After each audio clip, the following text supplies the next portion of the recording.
বিশ্বকাপকে সামনে রেখে দল ঘোষণা করেছে পাঁচবারের বিশ্ব চ্যাম্পিয়ন ব্রাজিল। তরুণ ও অভিজ্ঞ ফুটবলারদের সমন্বয়ে গড়া এই স্কোয়াড নিয়ে এরই মধ্যে ফুটবল বিশ্বে শুরু হয়েছে তুমুল আলোচনা। তবে দল ঘোষণার পর সবচেয়ে বেশি আলোচনায় উঠে এসেছে ব্রাজিলের সুপারস্টার নেইমারের নাম।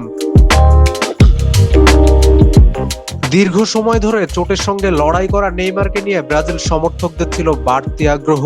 অনেকে জানতে চেয়েছিলেন তিনি দলে থাকবেন কিনা এবং থাকলেও কতটা ফিট অবস্থায় মাঠে নামতে পারবেন, কারণ গত কয়েক বছরে চোট বারবার বাধা হয়ে দাঁড়িয়েছে তারকার ক্যারিয়ারে। তবুও ব্রাজিল সমর্থকদের বিশ্বাস, বড় মঞ্চে নেইমার এখনো দলের সবচেয়ে বড় ভরসা।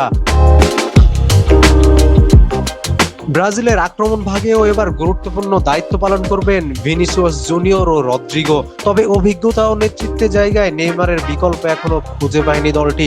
মাঠে তার উপস্থিতি শুধু গোল কিংবা অ্যাসিস্টের জন্য নয়, পুরো দলের আত্মবিশ্বাস বাড়ানোর জন্যও গুরুত্বপূর্ণ বলে মনে করছেন বিশ্লেষকরা। মাঝমাঠে ক্যাসিমিরো ও ব্রুনো গিমারেসের মতো খেলোয়াড়রা ভারসাম্য রক্ষা করবেন, আর গোলবারে থাকছেন অভিজ্ঞ অ্যালিসন বেকার। রক্ষণ ভাগেও শক্তিশালী সমন্বয়।